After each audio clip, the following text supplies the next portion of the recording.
La Unión Europea reparte 115 millones de euros en ayudas para el desarrollo de hidrogeneras en varios países de la Unión. Esto ayudará a implementar hasta 43 estaciones, siendo curiosamente la mitad de ellas en Polonia. Y es que hay muchísimas cosas que están ocurriendo fuera de nuestras fronteras. Y por eso, episodios como el de hoy son tan importantes, para no perder perspectiva dentro de lo que ocurre en nuestro sector. Yo soy Bryce Armiño. Y yo soy Javier Pollos.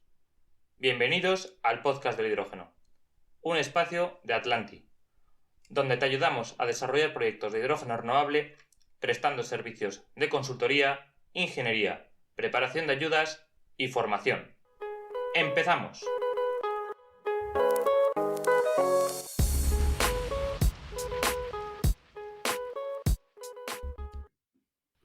Pues hoy repite por tercera vez en el podcast del hidrógeno José Miguel Bermúdez.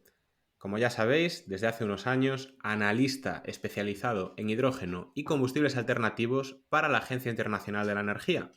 José Miguel, muy buenos días y gracias por hacer este hat trick en el podcast del hidrógeno. Hola, Brais Javier, muy buenos días y bueno, muchas gracias a vosotros por la invitación. Siempre es un placer venir y charlar un ratillo con vosotros y contaros un poquito lo que estamos haciendo en la agencia. Buenos días, José Miguel. Un placer tenerte aquí con nosotros de nuevo. Bienvenido a este hat-trick, como dice Bryce. Y empezamos ya directamente. No hace falta presentaciones. Yo creo que ya todo el mundo te conoce, tanto a ti como a la Agencia Internacional de la Energía. Así que directamente, José Miguel, desde tu última visita, el mundo del hidrógeno ha seguido evolucionando rápidamente, como comentábamos justo antes de esta grabación. Para empezar, nos gustaría que nos compartieras cuáles consideras que han sido los avances más significativos desde nuestra última conversación, que ya han pasado bastantes meses. Pues bueno, venga, buena manera de romper el hielo.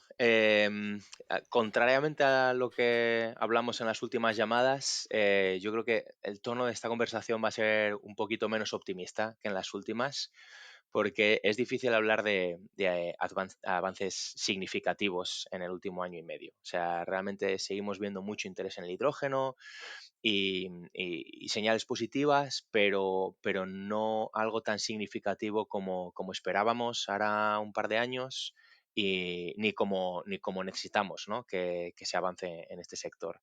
Pero bueno, sí que hemos visto señales positivas, ¿no? Por ejemplo, por poner algunos ejemplos, en el año 2023 pues fue un año récord en la instalación de electrólisis, ¿no? La capacidad instalada a nivel mundial se duplicó en un solo año, que es un dato muy positivo, alcanzó 1,3 gigavatios. Hemos visto que ahora China ha pasado a liderar claramente la instalación de electrólisis, tiene más o menos la mitad de la capacidad instalada mundial, pero bueno, también estamos viendo que algunos de estos proyectos están teniendo problemas importantes que tampoco hay que o sea, no diría que no hay que preocuparse obviamente, pero tampoco hay que volverse locos con alguna de estas malas noticias, porque al final pues son proyectos novedosos pues este tipo de fallos o de problemas pues se podían esperar, ¿no? Hemos tenido algunos avances normativos importantes, yo que sé, los objetivos de la directiva de renovables, ¿no? De la Red 3 o de los actos delegados. Lo que pasa es que, hombre, estos eran avances normativos que esperábamos bastante antes de lo que han llegado, ¿no? Pero bueno, ya los tenemos ahí. Luego hemos visto, por ejemplo, más programas de apoyo, algunos que llevaban mucho tiempo anunciados, pero no acababan de implementarse, pues los hemos empezado a ver, ¿no? Pues ahí tenemos el European Hydrogen Bank, por ejemplo, ya hemos visto la primera subasta, y los resultados finales se van a anunciar en breves, pero bueno, que hemos visto un montón de proyectos presentándose y ya tenemos un poquito más de claridad de lo que pueden llegar a conseguir, ¿no? O, por ejemplo, el Low Carbon Hydrogen Business Model del Reino Unido, pues ya hemos visto también los primeros proyectos que están firmando ya los contratos de ayuda, ¿no? O sea que hay eh, son cosas que llevan mucho tiempo anunciadas, que llevan mucho tiempo esperándolas y bueno, ya se están poniendo en marcha, poco a poco, más poco a poco de lo que nos gustaría. Otra cosa que a mí sí me parece que es un avance bastante importante es que la Organización Internacional de Estándares, ¿no? La ISO, publicó finalmente una especificación técnica que todavía no es un estándar, pero es, digamos, el precursor de un estándar. De hecho, va a dar lugar a, a 3 estándares diferentes para la evaluación de las emisiones de gases de efecto invernadero relacionados con toda la cadena de valor del hidrógeno. Y esto es bastante interesante porque esto, pues, nos puede permitir evaluar de la misma manera, ¿no?, la intensidad de carbono o de gas, o de emisiones de gases de efecto invernadero que tiene la producción de hidrógeno, su conversión en distintos productos, su transporte, de manera que sean comparables las evaluaciones a lo largo del mundo, ¿no? Y otra cosa que también hemos visto un progreso positivo es que, pues, algunas de las economías avanzadas del mundo han comenzado a dar ayudas a través de los bancos de desarrollo a economías emergentes, ¿no?, o economías en desarrollo. Es a una bastante pequeña escala, menos de lo que nos gustaría. Esto todavía no ha llevado a ningún proyecto a una decisión final de inversión, pero es importante porque, pues, si nosotros pensamos en nuestro escenario de cero emisiones netas a 2050, vemos que lo que hoy en día son economías emergentes son grandísimos productores de hidrógeno y de sus derivados, ¿no? Y estos primeros proyectos que es necesario desarrollar en estos países, pues sin este tipo de ayudas no va a ser posible que se lleven a cabo, ¿no? Entonces, bueno, como os digo, seguimos bastante lejos del progreso que esperábamos hace un año y medio, 2 años, muy lejos de lo que necesitamos para que el hidrógeno juegue el papel que esperamos que debe de jugar en la transición limpia, pero bueno, ya estamos viendo algunas señales de progreso, ¿no? Y creo que eso también es positivo. José Miguel, aprovecho para preguntarte una cosa que has mencionado, que creo que es muy interesante, que es la normalización o la estandarización, mejor dicho, del cálculo de las emisiones asociadas, porque sí que es cierto que, bueno, tú precisamente has venido aquí a comentar los actos delegados y uno de ellos pues ya establece esa metodología, pero la metodología no cubre, digamos, el life cycle assessment o no cubre todas esas emisiones a lo largo de la vida, ¿no? De la cadena de valor del hidrógeno, del proyecto de hidrógeno o posteriores combustibles sintéticos.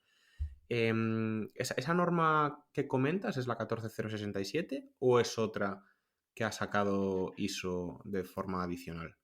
Vale, realmente no recuerdo el número ahora mismo, pero como te digo, esta norma, perdón, todavía es una especificación técnica, es decir, aún no es un estándar Vale, vale. de la ISO. Va a dar lugar a 3 estándares, que el primero se supone que va a estar listo a finales de este año, el siguiente a finales del año que viene y el siguiente a finales de 2026. Y cada uno va a evaluar una parte de la cadena de valor, ¿vale? Uno va a ser para la parte de producción, otro para la parte de transformación y otro para la parte de transporte. Vale, vale, pues eso, interesantísimo porque además precisamente este último mes nos ha traído un poco de cabeza, vamos a decir, porque resulta que, bueno, luego iremos hablando de todo esto, ¿no? A lo largo del Ujú, episodio, pero muchos de los productos finales, ahora que ya bueno, tenemos muy claro lo que es el hidrógeno renovable, pero también el low carbon, sabemos que se está definiendo ahora mismo con el Gas Decarbonization Package, ujú, pero claro, el cliente final, en muchas ocasiones, por ejemplo, con el tema del metanol, nos comentan, oye, la clasificación del precio se te va a pagar más, se te va a pagar menos en función del Carbon Intensity Score, es decir, en función de tu huella de carbono asociada. Y ahí ujú, vas a tener que empezar a tirar con todo lo que tú estás diciendo, ¿no? Vas a tener que empezar a tirar con estándares demostrando pues cómo has hecho todo ese cálculo y que va a tener un impacto en tu rentabilidad del proyecto, porque será un ujú. impacto en la huella de carbono asociado al final. Entonces, sí Claro, que me parece que es algo fundamental y eso lo tenía yo sí, pues totalmente perdido, al- vaya. aparte de esto, que obviamente de cara a lo que es el modelo de negocio que uno puede hacer es fundamental, pero no solo eso, otro tema que nosotros publicamos el año pasado, un informe, este era concretamente para el G7, pero lo que decíamos ahí es aplicable para todo el mundo, sobre el tema pues precisamente de las definiciones del hidrógeno.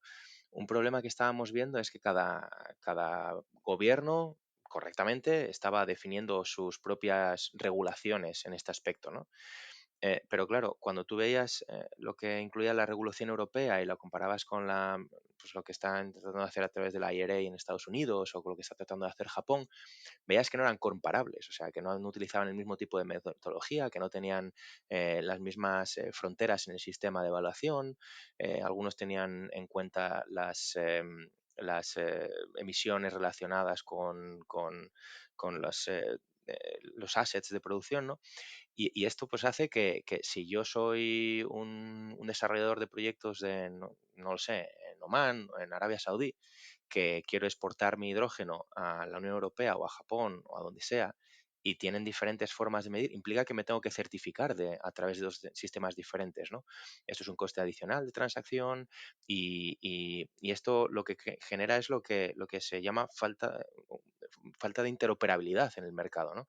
Entonces también el hecho de que ya tengamos o que vayamos a tener un estándar que es apoyado por una organización completamente independiente, profesionalizada, técnica, eh, que todo el mundo reconoce como es la ISO, es muy positivo porque puede poner una solución a este problema. Obviamente ellos están poniendo la herramienta para la solución del problema. Ahora es responsabilidad de los gobiernos el decidir adoptarla, ¿no? Para ese tipo de regulaciones. Entonces también, aparte de la parte que decías tú de cómo haces tu modelo de negocio, también es pues eso, la interoperabilidad del mercado si queremos realmente que se desarrolle un mercado a nivel global. Muy, muy interesante, José Miguel. Está claro que hay cambios todo el rato y también me gustaría conocer ante estos cambios y lo que has comentado, ¿no? Las nuevas políticas, las nuevas normas que van sacando y quizás también las bajas previsiones o el desinfle, ¿no? De ese optimismo que teníamos hace un año, hace dos. ¿Cómo lo afrontáis desde la agencia y cómo lo enfocáis?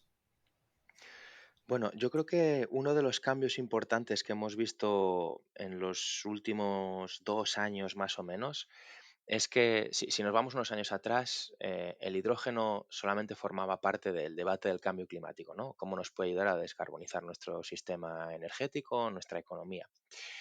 Y esto, pues muchas veces, desgraciadamente, para mí creo que esto tendría que ser más que suficiente para apoyar una tecnología, ¿no? Teniendo en cuenta la crisis climática a la que nos enfrentamos, pero es verdad que muchas veces esto no es suficiente. Sin embargo, en los 2 últimos años hemos visto un cambio y hemos visto dos nuevos, digamos, empujones que ha recibido el hidrógeno, el interés en el hidrógeno. Por un lado es el tema de la seguridad energética, ¿no? Desde que pasó lo que pasó en el conflicto y lo que sigue pasando realmente en el conflicto entre Ucrania y Rusia, ¿no? Y cómo Rusia decidió utilizar el suministro energético como un arma de guerra, pues hemos visto que hemos vuelto a poner de manifiesto el tema de la seguridad energética, ¿no? Y muchos países han dado la vuelta y han echado un ojo a qué rol puede jugar el hidrógeno en el hecho de mejorar nuestra seguridad energética. Esto a nosotros no nos ha complicado adaptarnos a esta nueva forma de entender el hidrógeno porque al final la Agencia Internacional de Energía se creó precisamente como un ente que ayuda a sus países miembros en el tema de la seguridad energética, ¿no? El primer motivo por el que nos creamos fue el tema de la seguridad energética cuando la crisis del petróleo por allá por los años 70. Entonces esto de tratar o hacer nuestro análisis, nuestras recomendaciones desde el punto de vista de la seguridad energética es algo a lo que no necesitamos adaptarnos, es digamos, nuestro core, ¿no? Nuestro principal objetivo. Y luego, un segundo empujón que ha recibido el hidrógeno ya más recientemente es a través de las nuevas estrategias industriales que, que están adoptando los países, ¿no? Empezó Estados Unidos sobre todo con el IRA, siguió la Unión Europea con el Net Zero Industrial Act, Canadá, Japón, cada vez estamos viendo más grandes economías definiendo nuevas estrategias industriales, ¿no? Y en todas estas nuevas estrategias industriales estamos viendo que el hidrógeno y las tecnologías de hidrógeno ocupan un papel central, ¿no? Se están viendo como pues, nuevas oportunidades de crear industrias de fabricación para diversificar nuestras economías y este nuevo atractivo, pues como os digo, ha puesto las tecnologías de hidrógeno y particularmente pues la fabricación de electrolizadores, la fabricación de pilas de combustible en el centro de estas estrategias industriales.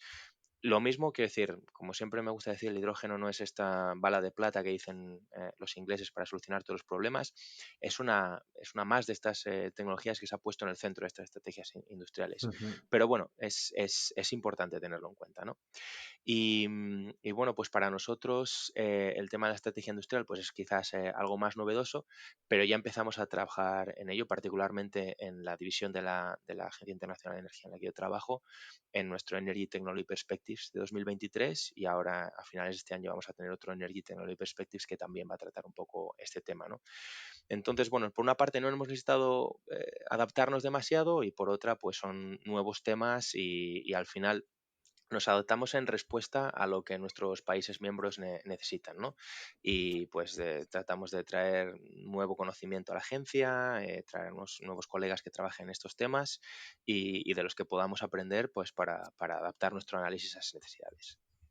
Oye, ahora que comentas el tema del desarrollo industrial, sí que es cierto que se puso mucho el foco desde el primer momento en relanzar las capacidades de producción. Yo creo que también por lo atractivo que es, ¿no? El tema de decir, oye, no solo vamos a generar hidrógeno, sino eh, aumentar los puestos de trabajo o vincular puestos de trabajo relativos a la industria en Europa o en Estados Unidos o donde sea.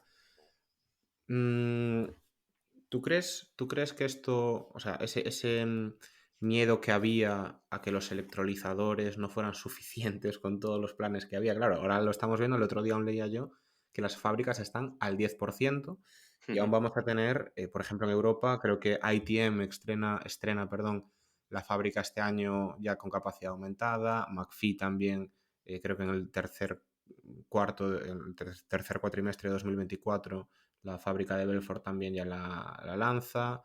Nel ya tiene también su fábrica, a todo trapo en Noruega.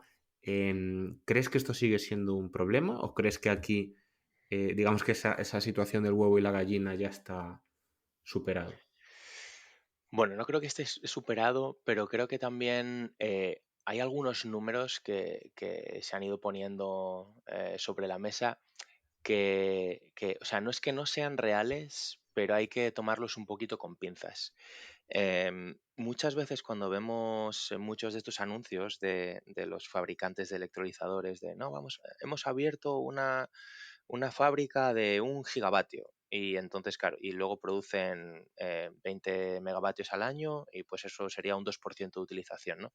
Creo que hay que tener cuidado con esto porque cuando hablan de ese gigavatio, digamos, de capacidad de manufactura nominal, hay muchos factores que implican que a día de hoy realmente no pueden producir este gigavatio. O sea, por lo que nosotros hemos hablado con los fabricantes de electrolizadores, ellos tienen varias subdecisiones de inversión, si lo puedo llamar así, en el proceso hasta que completan totalmente la capacidad Vale. de la planta, ¿no? Ellos al final construyen una planta donde les entran suficientes líneas de producción para producir 1 gigavatio, perdón, al año, pero luego realmente en el momento que abren solo tienen una línea de fabricación construida, no todas las que le entran en la fábrica. Exacto. Y luego además trabajan pues a lo mejor con un turno de los 3 turnos, ¿no?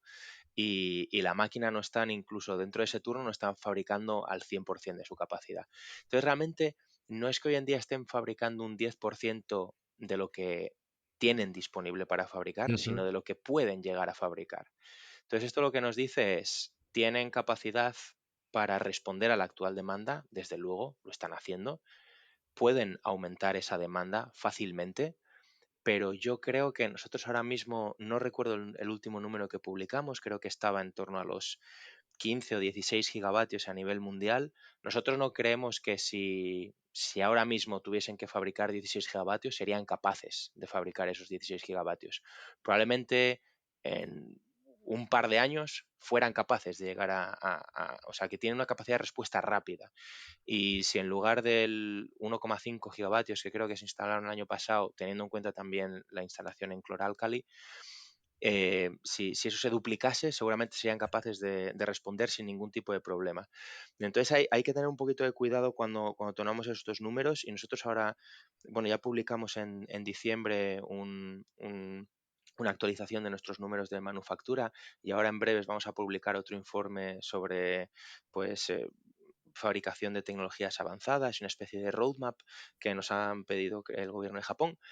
Y ahí tratamos un poquito más de explicar esto, desafortunadamente no con números, porque es muy difícil tener los datos reales de, pues sabes, de todas estas plantas que han anunciado que han abierto con 1 gigavatio de fabricación, cuánto realmente, ¿no?, están Claro. produciendo. Es muy difícil saberlo. Y bueno, simple y llanamente no tenemos esos números. Pero un poco, poniendo un poquito de cautela para que tengamos en cuenta esto también. Ujú. No, es que esa, o sea, gracias, porque esto que acabas de comentar tiene todo el sentido del mundo. Y bueno, precisamente por eso te traemos aquí, ¿no? Para traer esa visión más global. Y relacionándolo con la visión global y también cosas que se han comentado en estos últimos años, yo no sé si recuerdas, José Miguel, que hace cosa de, sí, quizás hacia finales de 2021, cuando tanto la Unión Europea publicó sus intenciones, como Estados Unidos sacó el famoso IRA, no, creo que fue 2022 el IRA, ¿no? Todo el mundo empezaba a comentar que cuánta distancia nos llevaban los americanos en esta carrera, que qué bien habían hecho las Sí. cosas, que las inversiones se habían ido a Estados Unidos. Y tú estás ahí, tú lo ves todo, eh, omnipresente y omnipotente en el mundo del hidrógeno. Eh, Da la sensación de que no ha sido tan así, ¿no? ¿Qué te parece a ti ahora que ya se han publicado pues, todas las directivas que había que publicarse, las estrategias y demás? ¿Qué sensación te da? A ver, nosotros cuando vimos cuando se publicó el IRA, sí que nos dio la sensación de, ostras, esto la verdad que esto hace una diferencia, porque una cosa que tenía el IRA, pero esto es más conceptualmente, es que hacía, era capaz de convertir a los proyectos en rentables, ¿no? O sea, realmente les daba esa ayuda al OPEX, que muchas veces es lo que hace realmente la diferencia. Pero claro, cuando hablaba al principio de que se han anunciado muchas cosas, pero pocas se han implementado, creo que el IRA es un buen ejemplo en el caso de Estados Unidos, y creo que los IPCEI en Europa también son un buen ejemplo de esto: anuncio, pero no pongo en marcha, ¿no? A día de hoy, y ya van casi, pues ya va más de 1 año y medio de que se publicó el IRA, no está clara la metodología con la que un proyecto va a poder certificarse en su intensidad de carbono para poder recibir la ayuda de 3 euros el kilogramo, o 1 euro el kilogramo, o 0,25 euros perdón, $3 el kilogramo, o 1 euro el kilogramo, o 0,5 dólares el kilogramo, ¿no? Entonces, esa claridad normativa que muchas veces reclamamos no existe. Por lo tanto, ha habido muy pocas decisiones finales de inversión, y muy pocas inversiones de las que se preveía, porque a día de hoy no saben si realmente van a ser capaces de recibir esos 3 euros por kilogramo o no. Una cosa parecida en el caso de Europa, ¿no? O sea, se hablaba de los IPCEI, los IPCEI se anunciaron, creo que fue en el 2021, fue al poco de llegar yo a Sí. la agencia, y yo tengo la sensación de que me voy a ir a la agencia y va a haber un montón de IPCEIs que ya se han aprobado que no van a recibir el dinero. O sea, es que hay un montón de proyectos que han sido aprobados para el IFE y que no tienen la ayuda disponible aún, ¿no? Sí. Entonces, creo que lo que hizo la IRA fue, y sinceramente, nosotros hablábamos con las empresas y nos dijeron: todos nuestros proyectos en Estados Unidos han pasado a la cabeza de la lista de nuestros proyectos, las multinacionales, que tenían proyectos en desarrollo en Estados Unidos y en Europa. Entonces nos dijeron: todos nuestros proyectos han pasado a la cabeza de la lista. Ok, y hoy en día hablamos con ellas y dicen: sí, no, si los proyectos siguen arriba en la cabeza de la lista, pero aún no sabemos si vamos a poder o no. Entonces, pues de nuevo hemos vuelto a mirar a Europa, porque ahora Europa pues ha puesto en marcha, quiere decir, ya tiene la claridad de los actos delegados, ya tiene la claridad de los targets, que bueno, los targets, si queréis luego hablamos más, de que no hay tanta claridad como se piensa.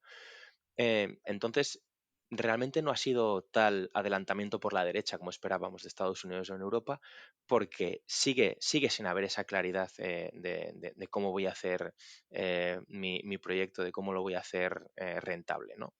Entonces, no hemos visto ese adelantamiento que esperábamos por ese motivo. Pues fíjate, claro, esa sensación sí que también es la que da desde fuera, de que sí que es cierto que ahora Estados Unidos, creo que fue en el mes de diciembre o por ahí, que sacó algo muy similar a los actos delegados para esa Mm. clasificación como hidrógeno renovable, Sí, a pero consulta todavía... pública, ¿eh? Esto es Sí, importante tenerlo en cuenta. O sea, exacto, no exacto. está aprobado eso todavía. Exacto, y aún no se ha Ujú. aprobado. Desde diciembre Efectivamente. aún no se Ujú, han tomado pasos y sí que van por detrás. Pero ya que estamos hablando también de competiciones entre países, vamos a pasar a hablar de colaboraciones entre países. Y esto ya lo ujú, habíamos comentado en ocasiones previas también, que es la famosa diplomacia del hidrógeno, ¿no? Y ya ujú. has dejado caer alguna pincelada antes, cuando decías pues que ya ha empezado a correr la financiación hacia pues, países en desarrollo. Yo, por ejemplo, me viene a la mente Egipto, me viene a la mente Namibia, me viene a la mente muchos países que están cobrando interés por medio de acuerdos con potencias, en este caso sobre todo europeas, pero también asiáticas. Y sí que nos gustaría también preguntarte cómo ves esto, si en este caso sí que los proyectos también parece que tienen un tinte pues más de realidad o siguen siendo también pues pura diplomacia, pero aún así que nos cuentes un poquito qué zonas del globo están cobrando Ujú. pues más horas de conversación, vamos a decir, ¿no? Más esfuerzos. Sí, mira, realmente el tema de la diplomacia del hidrógeno sí está cobrando cada vez más importancia y creo que los países se han dado cuenta de pues qué países tienen mejores potenciales, el hecho de que el salto que tienen que dar es muy importante y no pueden hacerlo solos. Y hemos visto más y más en muchos foros internacionales el hidrógeno tomando importancia y los países reconociendo que quieren trabajar juntos para resolver algunos de los problemas, ¿no? Em, eh, creo que el tema de lo que hablábamos antes del estándar del International Standard Organization es un buen primer ejemplo de los que me gustaría poneros. Porque normalmente el desarrollo de estos estándares lleva muchos años. O sea, el hecho de que esto se vaya a lograr en un periodo de entre 2 a 4 años es realmente excepcional. Estos estándares muchas veces pueden llegar hasta 6 u 8 años en el desarrollo, ¿no? Y se ha logrado desarrollar mucho más rápido el estándar porque muchos países, a través del International Partnership for Hydrogen and Fuel Cells in the Economy o a través del Clean Energy Ministerial, han reconocido la necesidad de que esto vaya más rápido y han apoyado a la ISO y le han dado recursos y han hecho, digamos, incluso un poquito de lobby para que este estándar marche hacia adelante más rápido de lo normal, ¿no? Luego, en foros multilaterales de colaboración, y podemos pensar en el G7 o en el G20, hemos visto que en sus comunicados finales el año pasado el hidrógeno ha tomado también una importancia que antiguamente no tenía, ¿no? Y concretamente se ha hablado mucho del reconocimiento mutuo de certificados. Y esto va un poco a lo que hablaba antes de la interoperabilidad del mercado a nivel mundial, ¿no? El reconocer que necesitamos que se desarrolle un mercado mundial, ya sea mayor o menor, de hidrógeno limpio o bajo en emisiones, y que incluso aunque yo tome mi propia, como gobierno, pues como gobierno de España, gobierno de Alemania, gobierno de Estados Unidos, gobierno de Japón, yo tome mi propia decisión sobre qué tipo de regulaciones y qué tipo de estándares quiero que se usen para mis regulaciones, el hecho de que estas regulaciones den a una serie de sistemas de certificación que certifiquen que mi producto cumple con las regulaciones, pues que ese certificado que yo reciba en un país, de alguna manera pueda ser reconocido por otros países, ¿no? Entonces, esto tanto el G7 como el G20 lo ha reconocido y se han comprometido a trabajar en esta línea. Y esto pues resultó, quiero decir, fueron los primeros esfuerzos, pero por ejemplo en la COP a finales del año pasado, más de 37 países firmaron una declaración de intención de trabajar también juntos y de dedicar recursos a este tema del reconocimiento de certificados, ¿no? Del reconocimiento mutuo de certificados. Entonces estamos viendo cada vez más esfuerzos en esta línea, ¿no? Nosotros ya estamos en conversaciones con la próxima presidencia de la COP y nos han sacado este tema, quieren trabajar con nosotros, quieren trabajar con el IPHE para que esto vaya hacia adelante. Luego hay otro esfuerzo que se llama el Breakthrough Agenda, que lanzó el Reino Unido en la COP de Glasgow y ha puesto un poco el foco en este aspecto. El Hydrogen Council, nuestro Technology Collaboration Program, están trabajando juntos en soluciones técnicas para esto. Entonces estamos viendo que en muchos de estos factores, en muchos de estos foros multilaterales, se está poniendo más de relieve el hidrógeno y se está trabajando más fuertemente en este tipo de colaboraciones para ser capaces de llevar hacia adelante el tema del hidrógeno. Otra cosa que comentaba y me preguntabas más concretamente, este tema de la ayuda de la financiación, ¿no? A economías emergentes. Hemos visto cada vez más, y esto en el Global Hydrogen Review lo tratamos el año pasado, cómo ha crecido la cantidad de financiación que se ha puesto a disposición de los países a través pues del World Bank, del Asian Development Bank, el Inter-American Development Bank. Todos estos bancos de desarrollo estamos viendo que cada vez están dedicando más fondos al hidrógeno y, por ejemplo, el World Bank tiene un Hydrogen for Development Partnership, creo que se llama, que es un programa financiado exclusivamente para apoyar a países emergentes en el desarrollo de sus políticas públicas para desarrollar proyectos de hidrógeno, pero el objetivo final es financiar específicamente proyectos de hidrógeno, ¿no?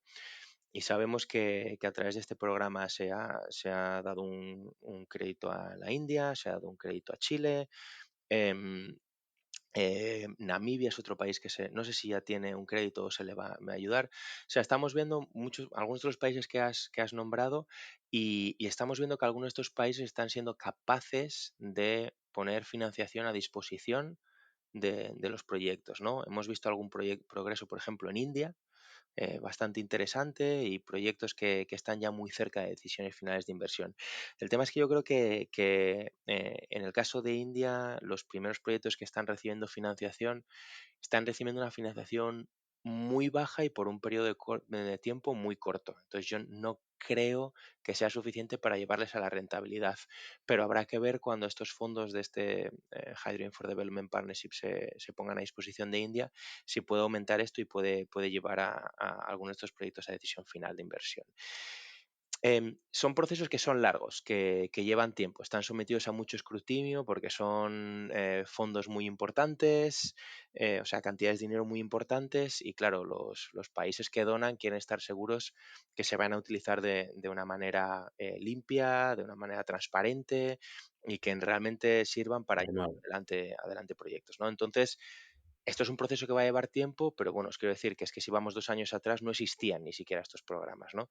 Entonces yo creo que el World Bank sobre todo ha dado un paso importante. Y luego otra vez a través de las Naciones Unidas, ¿no? Y su programa de carbonización industrial, ¿no? Y UNIDO también ha puesto una serie de programas de apoyo a proyectos de hidrógeno que tienen que recibir a través de inversión privada tienen que igualar el programa, ¿no? Entonces yo creo que sí vamos a ir viendo alguna cosa yendo hacia adelante y esto es importante. Una vez más, no a la escala ni a la velocidad que nos gustaría, pero bueno, poco progreso es mejor que ningún progreso. Joder, poco progreso, pero estáis en todos lados, ¿eh? Bueno, está Europa en todos lados. Hay líneas para todos los países y localizaciones. Hemos hablado también de fuera, ¿no? De la diplomacia del hidrógeno, pero no quiero pasar por alto eso que has dicho de comentemos cómo de claro están los objetivos de la Unión Europea con respecto al hidrógeno. Que has comentado algo de que no estaba del todo claro. ¿Puedes ahí contarnos un poco más a qué te refieres? Sí, bueno, o sea, lo que vienen siendo los objetivos de la directiva renovable son muy claros, ¿no? Hay un porcentaje de hidrógeno en el sector industrial, que hoy en día utiliza el hidrógeno, los objetivos para el transporte son bastante claros, pero claro, lo que es bastante claro es que individualmente los países tienen que cumplir con estos objetivos. Pero ahora la directiva se tiene que transponer a cada una de las legislaciones nacionales y los países tienen libertad en decidir cómo la transponen y cómo se comprometen a cumplir estos objetivos.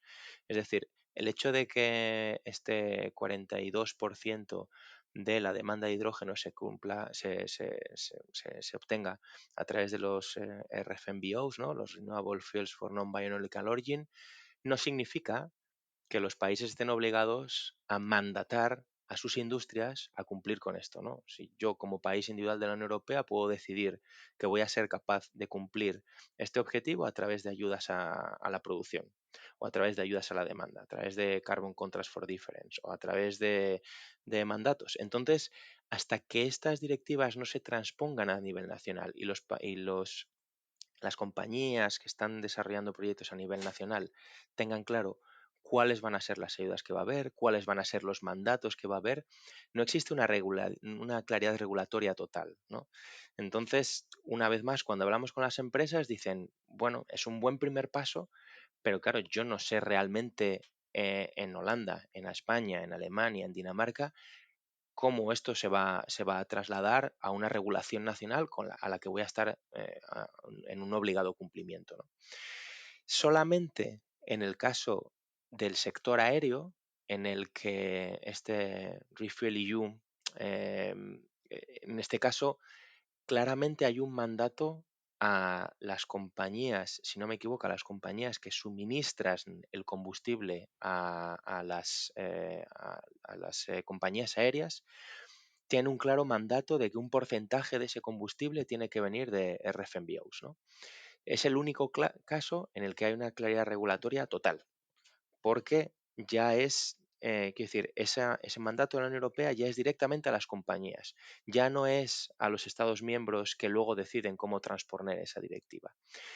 Entonces, por eso os digo, lo- los targets o los objetivos de la directiva renovable son claros, pero aún no tenemos claro, quiero decir, aún no tiene claro la industria cómo va a tener que cumplirlos.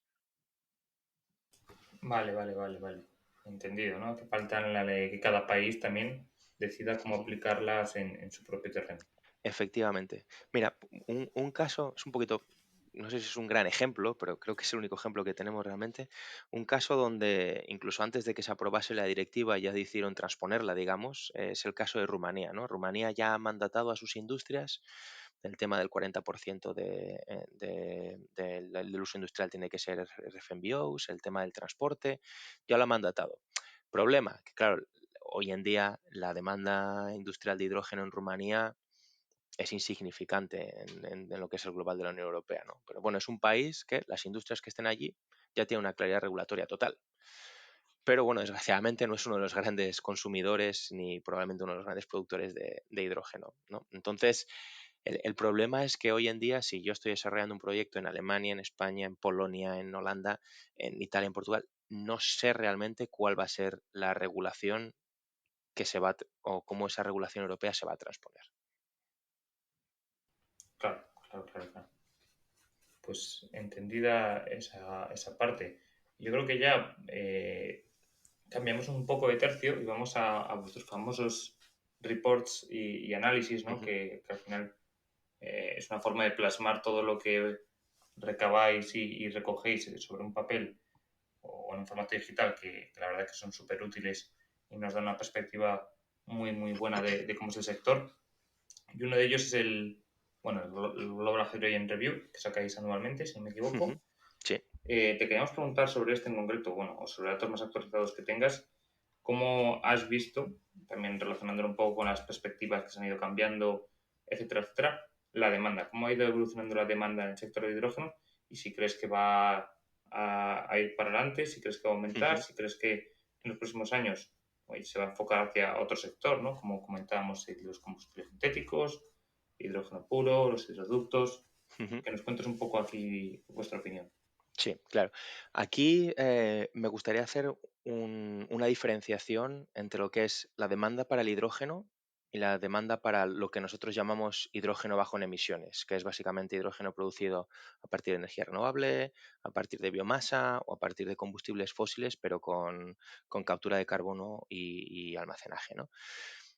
Claramente la demanda de hidrógeno va a seguir creciendo porque hoy en día el hidrógeno se demanda en fertilizantes, la población mundial crece, hace falta más comida, hace falta más fertilizantes, hay una demanda en acero, hay un montón de economías emergentes que demandan cada vez más acero y va a hacer falta más hidrógeno para la producción de acero. Entonces, claramente la demanda del hidrógeno va a seguir creciendo. Pero al final, el tema de que la demanda del hidrógeno crezca no es por sí positivo ni negativo. De hecho, si crece, pero la seguimos produciendo con combustibles fósiles sin ningún tipo de medidas de mitigación, pues al final el hecho de que crezca la demanda del hidrógeno no es positivo. La cuestión es si conseguimos que crezca la demanda de hidrógeno bajo en emisiones. Y esto es fundamental. Y en este caso, pues precisamente en el último Global Hydrogen Review, quisimos hacer lo que nosotros llamamos un special focus, ¿no? Un análisis específico en esta materia para entender, a ver, nosotros llevamos ya un par de años incluyendo en los informes toda esta enorme pipeline de proyectos anunciados, ¿no? Para la producción de hidrógeno bajo en emisiones. Pero vemos que solamente en torno a un 4 o un 5% de estos proyectos alcanzan una decisión final de inversión. Sabemos que hay muchas barreras, pero una precisamente es la incertidumbre con respecto a la demanda. Entonces, quisimos hacer un análisis más exhaustivo de cuánta demanda de hidrógeno de bajas emisiones podemos esperar de aquí a 2030, ¿no?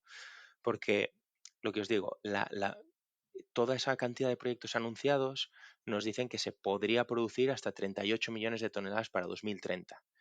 Y vemos que los objetivos de los gobiernos, cuando los sumamos todos a nivel mundial, ascienden a 35 millones de toneladas, ¿vale? Para poner los números brutos. Otra cosa es que, ¿sabes? Donde veamos esos proyectos esté alineado también con donde los países que han producido, que han anunciado esos objetivos.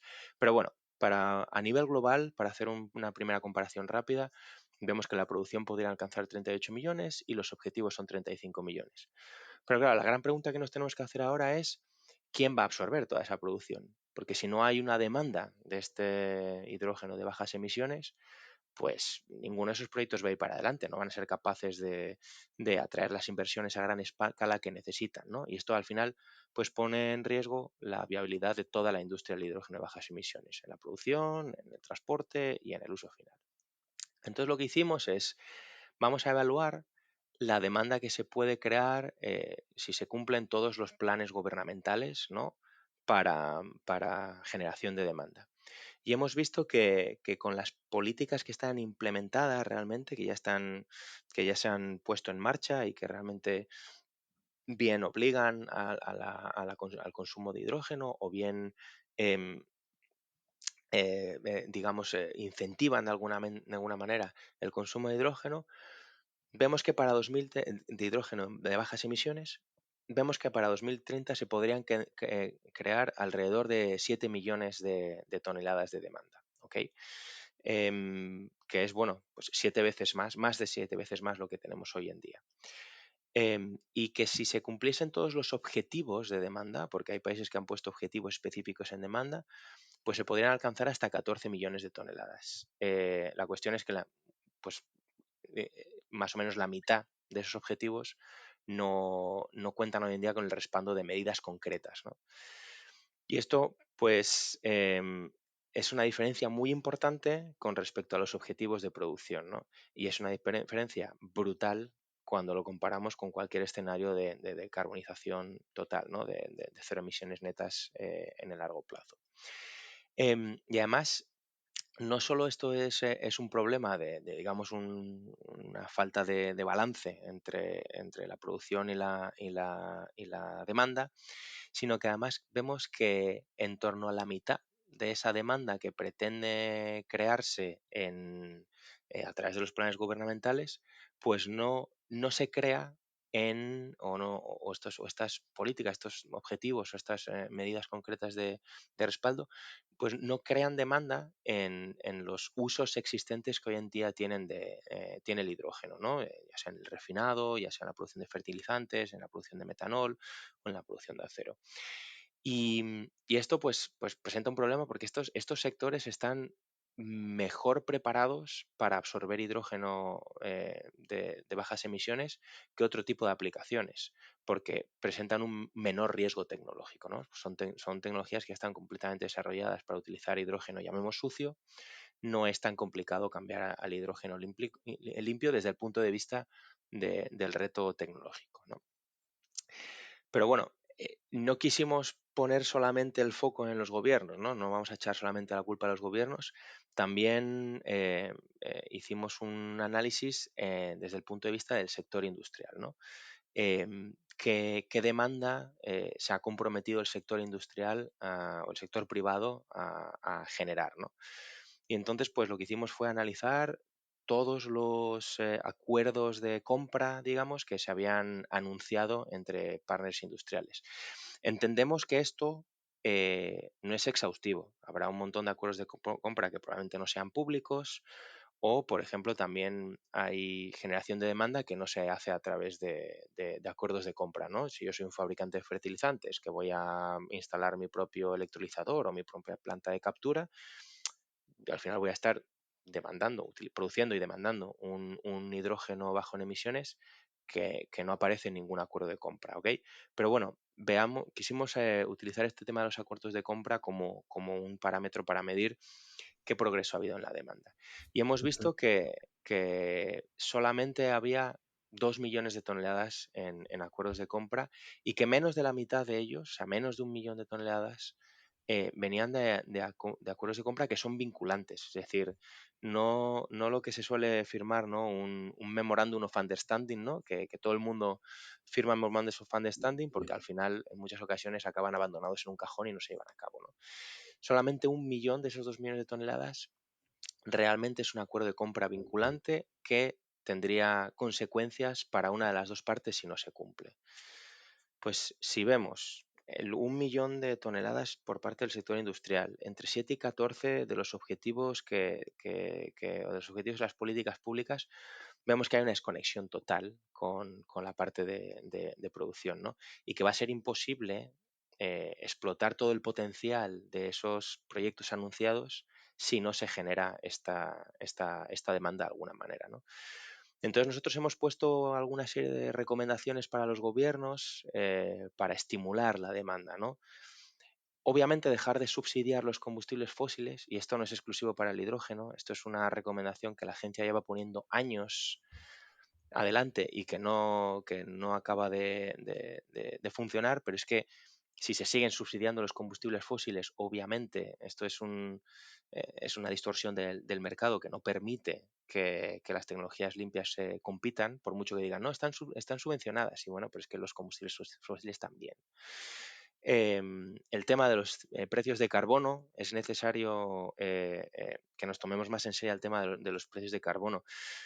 No recuerdo exactamente los números que pusimos en el informe, los puedo buscar rápido, pero creo que menos de un 15% de las emisiones globales del mundo estaban cubiertas por precios del carbono. Muchas veces son precios de carbono muy bajos, entonces quiero decir, es necesario implementar precios al carbono y sobre todo en el caso del sector del hidrógeno, en donde se produce el hidrógeno, porque, por ejemplo, de momento, sé que esto va a cambiar, pero hasta el día de hoy en el EU ETS los fertilizantes están exentos. Entonces, pues obviamente esto no apoya a que el hidrógeno eh, gris, ya sabéis que no me gusta utilizar colores, pero vamos a utilizar por facilidad, lo gris se sustituya con hidrógeno bajo en emisiones. Aunque yo creo que aquí, más o menos, con todo el tema de, bueno, los fertilizantes o muchas de las empresas que puedan tener estas asignaciones gratuitas, se va a iniciar ya, ¿no? Ese cese de los créditos gratuitos para Sí. las emisiones. Ujú. Con lo cual, además, yo no sé si eres consciente de esto, José Miguel, porque yo lo acabo de leer que aparentemente se aprobó ayer. No estamos hoy grabando a martes. Pero pero que aparentemente el hidrógeno renovable también va a recibir de esos créditos Sí, gratuitos que después efectivamente, vamos a poder comercializar. efectivamente. O sea, es algo bastante positivo. Sí, totalmente, porque era un poco injusto. Entiendo, ¿no? Entendemos todos por qué se estructuró así el Emissions Trading System de la Unión Europea, pero sí que es cierto que podía ser un buen mecanismo para que, pues eso, productores de hidrógeno limpio, productores de electricidad limpia, pudieran, ¿no? Acceder a créditos dentro del sistema que luego pudieran vendérselo a las empresas que no cumplían, ¿no? Con su reducción de emisiones. Entonces creo que es un buen paso. Es un buen paso y pero, que no es el único que hay que dar, pero bueno, te quiero decir, también pues ahora van a entrar los fertilizantes dentro del sistema del ETS, ¿no? Pero bueno, no nos centramos solo en la Unión Europea. La Unión Europea hoy en día pues consume 7 millones de toneladas de hidrógeno, entre 7 y 8, ahora mismo no me acuerdo el número exactamente, estamos hablando de entre 7 y 8 de 92, ¿no? De 94, 95, perdón. Insisto, solamente hay un pequeño porcentaje de las emisiones que están realmente cubiertas con precios del hidrógeno. Ujú. Entonces, son buenos pasos, pero hay que ir más allá. Y luego, otro tipo de cosas que hemos recomendado, pues es el tema de utilizar la regulación, ¿no? O sea, obviamente ayudas en la forma de ayuda a los productores, ayuda a los consumidores, los Carbon Contracts for Difference, creemos que es un muy buen proceso para generar a la vez demanda y producción, pero bueno, también regulaciones, ¿no? El hecho de mandatar o de poner cuotas obligatorias, particularmente en los usos existentes, donde el hidrógeno limpio es la única solución, o también poner cuotas y mandatos en nuevos sectores que a lo mejor no sean específicos del hidrógeno, pero bueno, mandatos como el que se ha puesto ahora para el sector marítimo, ¿no? De combustibles limpios. Tú ya eliges si vas por biocombustibles, si vas por amoníaco, si vas por hidrógeno, pero tú me tienes que alcanzar un cierto porcentaje de combustibles que sean limpios en tu mix de combustibles que utilizas, ¿no? Porque esto al final va a ir generando demanda también. Entonces, es otra cosa que hemos dicho, oye, realmente hace falta poner este tipo de políticas públicas en marcha.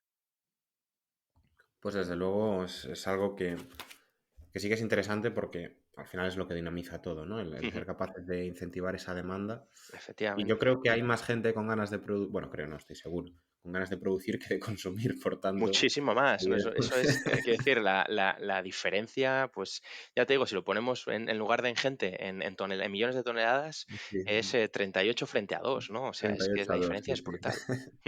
Pues quizás hayan sido los grandes olvidados, incluso ahora, ya no hablando de tanto de política, sino de subvenciones directas. Y, y gracias por traerlo y sobre todo gracias por traer también de nuevo, como comentábamos antes, esa visión global, porque a veces pensamos mucho en Europa, pero desde Claro, luego claro. esto va mucho más allá, va mucho más allá. Y lo mismo me va a ocurrir con esta siguiente pregunta que te tenía preparada, José Miguel, porque yo te iba a hacer la pregunta sobre la infraestructura, que también lo recalcáis mucho en el Global Hydrogen Review, y ya a mí siempre se me va a la mente al hidroducto, ¿no? A la red de hidroductos en Europa, pero seguro que nos vas a poder dar una respuesta muy interesante también a nivel global. La pregunta es, sobre todo, dentro de esta infraestructura, ¿qué hace falta para desplegar pues, una economía del hidrógeno a nivel global o una economía del hidrógeno, vamos a decir, con unas cantidades ya masivas que son las que estamos buscando? ¿Cuáles son los retos y qué es, dónde habría que centrar los esfuerzos, por lo menos al principio, para hacer que esto despegue, perdón? Claro, el tema de la infraestructura, pues si para un productor el tema de la falta de demanda o de la incertidumbre en la demanda es un riesgo, pues quiero decir, es que el siguiente en sufrir ese riesgo es el que tiene la infraestructura, ¿no? O el que crea la infraestructura, porque él en su caso tiene la incertidumbre de si va a haber esa demanda y luego si alguien va a ser, en caso de que se genere, quién me va a cubrir esa demanda y cuáles van a ser los tiempos, cómo son capaces de, ¿sabes?, de sincronizar los tiempos entre la generación de la demanda y esa producción, ¿no? Y entonces es cuando yo pongo pues el hidroducto o también pongo la capacidad de almacenamiento de este hidrógeno para dar respuesta a la flexibilidad del sistema, ¿no? Y para ser capaz de lidiar con posibles problemas en el tema, en el suministro, ¿no? Entonces, claro, el nivel de incertidumbre al que se enfrentan las empresas que generan la infraestructura es espectacular. O sea, si es complicado para la gente de producción, no te quiero contar para la gente de infraestructuras. Y luego tienen otro tipo de retos. Y es que cuando pensamos en un hidroducto, particularmente un hidroducto a nivel de transmisión, estamos hablando de unas capacidades de transmisión que son enormes. O sea, em, el hecho de que yo tenga una demanda, pues a lo mejor de una planta de acero o de una planta de fertilizantes y luego tenga una serie de proyectos que le puedan dar esta demanda, no, no va a justificar por sí solo la capacidad que yo tengo de transmisión en un hidroducto. Pero claro, lo que yo no voy a hacer es construir un hidroducto pequeñito para dar respuesta a estos primeros proyectos. Entonces, otro reto al que se enfrentan es que durante bastante tiempo van a tener una infraestructura que tienen que sobredimensionar porque van a esperar una evolución de esa demanda y esa producción y va a estar infrautilizada. Con lo cual, lo que yo voy a cobrar para operar, para construir y operar esta infraestructura, no me va a justificar esta inversión, ¿no? Entonces, quiero decir, el nivel de incertidumbre al que se enfrentan los desarrolladores de infraestructuras es particularmente duro.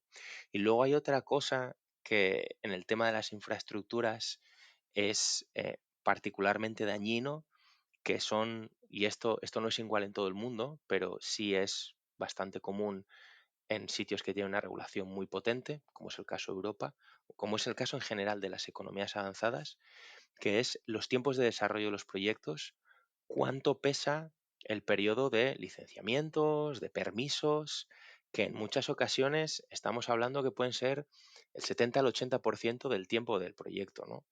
En el caso del hidrógeno no tenemos datos porque aún no ha habido este tipo de proyectos que vayan hacia adelante, pero podemos utilizar como un proxy el tema de los proyectos de desarrollo de infraestructura de gas natural, ¿no? Pues muchas veces hemos visto tuberías de transmisión que se han llevado más de 10 años en construirse, ¿no? Y realmente la construcción ha sido un par de años. Pero es que 8, 10, 12 años pueden haber sido los procesos de licencia, ¿no? Y los permisos. Entonces, este es un tema que tenemos que abordar para que podamos encontrar formas en las que estos procesos se aceleren. Al final, obviamente, tenemos que ser muy cuidadosos y se tienen que cumplir con todos los estándares ambientales, particularmente de consulta pública. Esto se tiene que garantizar, esto no nos lo podemos saltar. Pero ¿de qué manera podemos ser más eficientes? ¿De qué manera las distintas em, eh, autoridades involucradas, ¿no? Pueden trabajar de manera más eficiente? Porque otro reto de los proyectos de infraestructura es que si yo pongo un electrolizador, lo pongo, pues yo qué sé, tú, Brais, que eres gallego, ¿no? Pues lo voy a poner en Orense y pues tengo que trabajar con la Diputación de Orense y ya está. Pero es que si yo voy a poner una tubería entre Murcia y Orense, pues esa tubería va a pasar por Murcia, va a pasar por Castilla-La Mancha, va a pasar a lo mejor por Madrid, por Castilla-León y va a llegar hasta Orense, ¿no? Y tengo que trabajar con todas esas autoridades. Y luego además va a pasar por algunas zonas que va a ser el gobierno central el que tenga que entrar. Y luego van a estar también los ayuntamientos involucrados. Sí, Entonces al yo creo final... que ahí, si no Mm, recuerdo mal, la normativa lo que dice es que es ministerial una vez que pasa de comunidades, pero tú has sacado el tema de ser de Galicia. O sea, al final ves las grandes problemáticas que ralentizan este tipo de problemas no suelen venir tanto de la administración, sino de muchos otros intereses también. Y pueden chocar en tantos puntos diferentes que a veces no sabes ni de dónde te vienen. mm.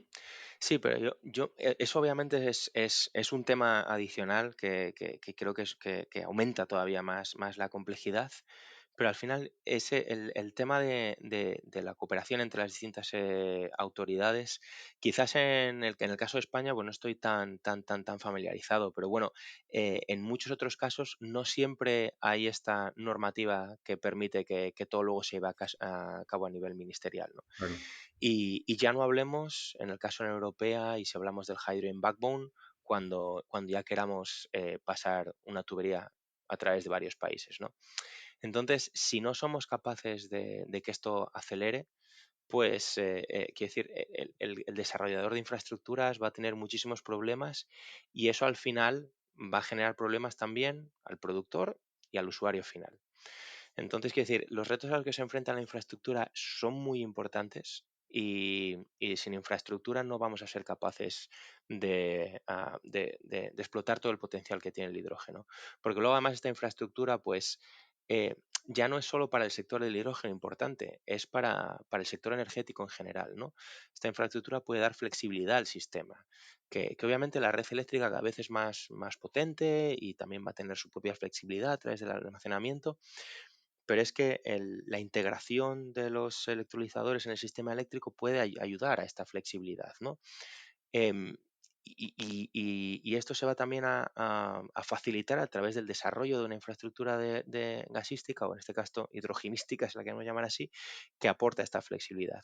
Entonces, es muy importante que demos salida a este tipo de problemas, porque luego también va a ayudar al planeamiento de esta infraestructura, ¿no? Si yo como planeador de la infraestructura me enfrento a 8 años de procesos de licenciamiento, es prácticamente imposible tener un plan sólido en el corto y medio plazo.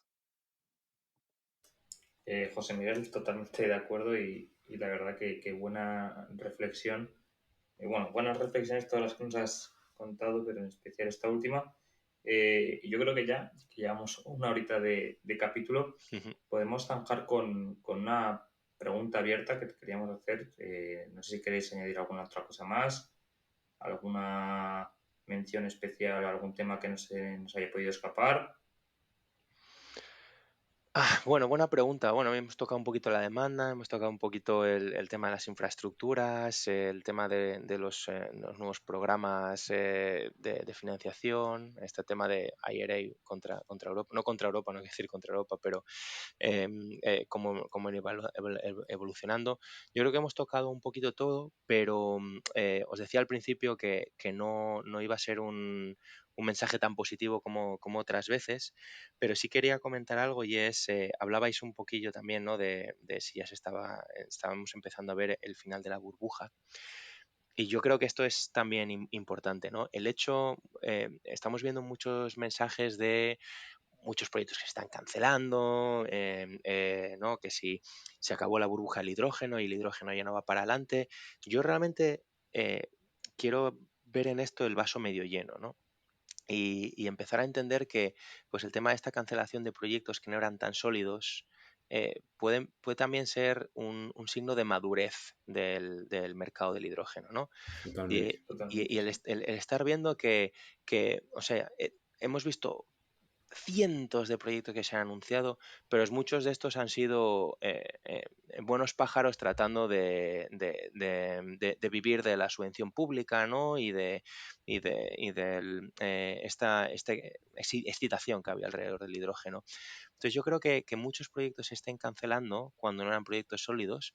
Creo sinceramente que es una buena señal, porque lo que también estamos viendo es que proyectos sólidos están yendo hacia adelante. No tantos como quisiéramos, no a la velocidad que quisiéramos, pero los proyectos que son buenos realmente van a salir hacia adelante.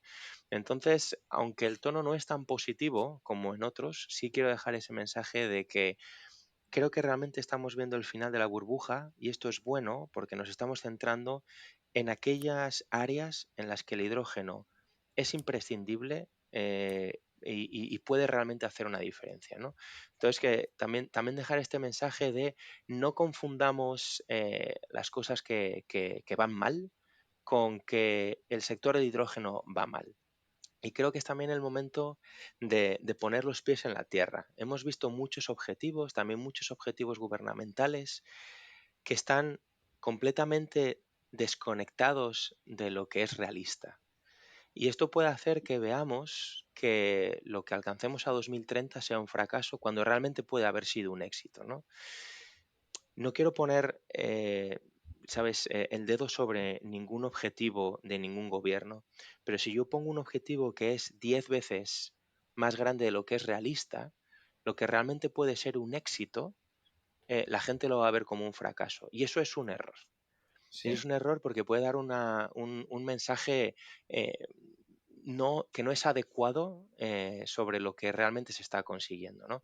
Entonces creo que viendo ya cuál es el progreso que llevamos, estamos ya en 2024, creo que es el momento de que muchos de los objetivos que se han planteado los gobiernos se reevalúen y replanteemos nuestros nuevos objetivos que sean ambiciosos, pero que sean realistas.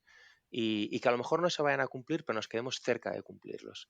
Porque si no, a mí que realmente me preocupa es que la gente vea que el sector del hidrógeno está fracasando cuando realmente puede que esté yendo en la dirección adecuada. Necesitaremos estrategias, ¿eh? Para blindarnos ahí desde el sector, José Miguel, porque yo en esto último que comentas Ujú. creo que no va a haber cambios porque los gobiernos funcionan así. Los anuncios se hacen hoy a 10 años o a 6 años y después esos fracasos que comentas van a tener que explicar los otros. Ujú. Entonces, me parece a mí que eso es complicado que cambie. Sí, Pero recalcar esa conclusión que has dicho, que pienso, y Javi seguro que también, que es necesario que quede clara, que es que la necesidad del hidrógeno sigue siendo la misma de hace 5 años. sí. Esa necesidad de descarbonizar, esa necesidad de seguridad en el suministro, de una autarquía, vamos a decir, Ujú. en términos energéticos, que nosotros no tenemos esos combustibles fósiles, esos recursos endógenos como puedan tener otros países, y que tenemos que dejar de enviar flujos y flujos de dinero pues a otros países y que se queden Ujú. pues por lo menos dentro de las fronteras. ¿Hablo de nosotros o hablo también de cualquier potencia que no lo tenga? ¿Eh? Ujú. Y totalmente de acuerdo contigo también en que los proyectos que quedan y las empresas que quedan están mucho más maduros de lo que estaban pues hace 3 4 años. Nosotros siempre lo decimos. Nosotros cuando íbamos a eventos hace 3 años, 2 años, Ujú. incluso ya simplemente era entrar en LinkedIn, que ya sabéis que yo entro poco, que salía uno con ansiedad casi, ¿no? De que cada Ujú. día veías proyectos y proyectos y tú decías que estoy haciendo mal, que no soy Ujú. capaz ni de llegarles a la suela de los zapatos.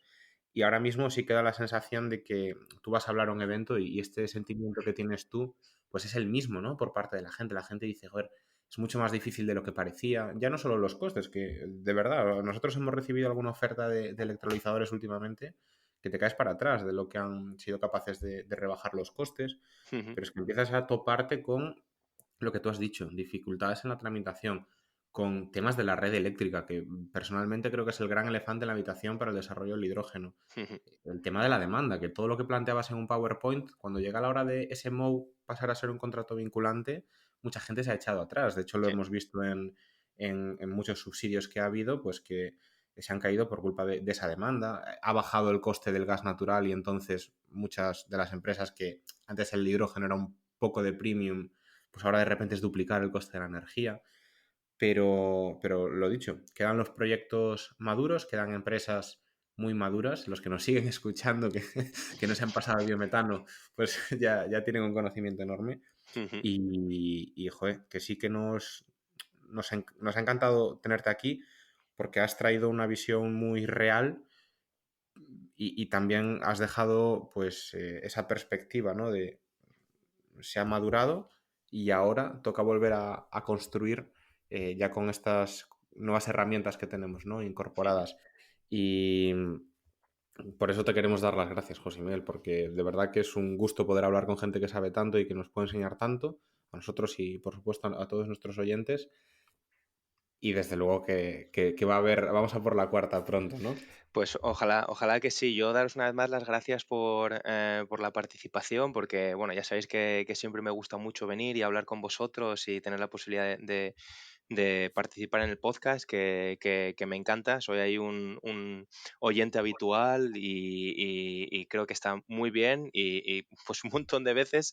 Quiero decir, al final nosotros los informes que preparamos tratamos de beber de todas las fuentes que podamos de información y no os penséis que más de una vez no le he dicho a gente del equipo, oye, el otro día escuché en este podcast, esta gente, no voy a nombrar a nadie, pero esta gente, mirad a ver si echáis un ojo a este proyecto, yo creo que ya ya está saliendo adelante, no sé qué, o esta nueva aplicación, así que yo os agradezco un montón lo primero, el esfuerzo que hacéis por poner este podcast, que creo que está genial y a los frikis del hidrógeno nos viene muy bien, y la posibilidad de participar y de explicar un poquillo lo que estamos haciendo en la agencia.